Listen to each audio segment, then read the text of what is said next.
नमस्कार, आप देख रहे हैं SPN9 न्यूज और मैं हूं आपके साथ मनीष कुमार सैनी। दिल्ली में विधानसभा चुनाव के बीच बीएसपी प्रमुख और यूपी की पूर्व मुख्यमंत्री मायावती ने अपनी पार्टी की स्थिति पर टिप्पणी की है। उन्होंने कहा है कि बहुजन समाज पार्टी दिल्ली विधानसभा चुनाव में दमदारी के साथ अपनी भागीदारी निभा रही है और उन्हें विश्वास है कि अगर चुनाव स्वतंत्र और निष्पक्ष तरीके से होंगे और ईवीएम में कोई धांधली नहीं होगी तो उनकी पार्टी अच्छा प्रदर्शन करेगी।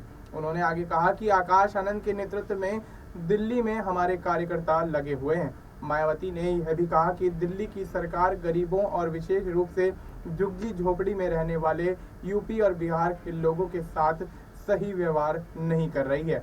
उनका कहना था कि इन गरीब लोगों को दिल्ली सरकार से उचित मदद और अधिकार नहीं मिल पा रहे हैं। साथ ही आगे मायावती ने यह भी कहा कि दिल्ली में हर व्यक्ति को सोच समझकर वोट करना चाहिए ताकि उनका हित सुनिश्चित हो सके। बसपा प्रमुख ने जोर देकर कहा कि उनकी पार्टी समाज के सबसे कमजोर वर्गों की आवाज बनकर काम कर रही है और उनके अधिकारों के लिए लगातार संघर्ष कर रही है।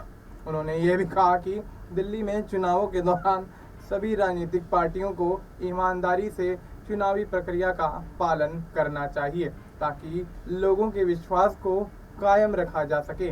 मायावती का यह बयान दिल्ली विधानसभा चुनाव की रणनीति को लेकर दिया गया है और एक महत्वपूर्ण मोड़ पर आया है क्योंकि बसपा ने पिछले चुनावों में दिल्ली में अपेक्षाकृत कम प्रदर्शन किया था, लेकिन इस बार वे दिल्ली की जनता से बेहतर समर्थन की उम्मीद कर रही है। उनके इस बयान से यह स्पष्ट होता है कि बसपा इस चुनाव को गंभीरता से ले रही है और समाज के कमजोर वर्गों की मदद के लिए लगातार संघर्षरत रहेगी।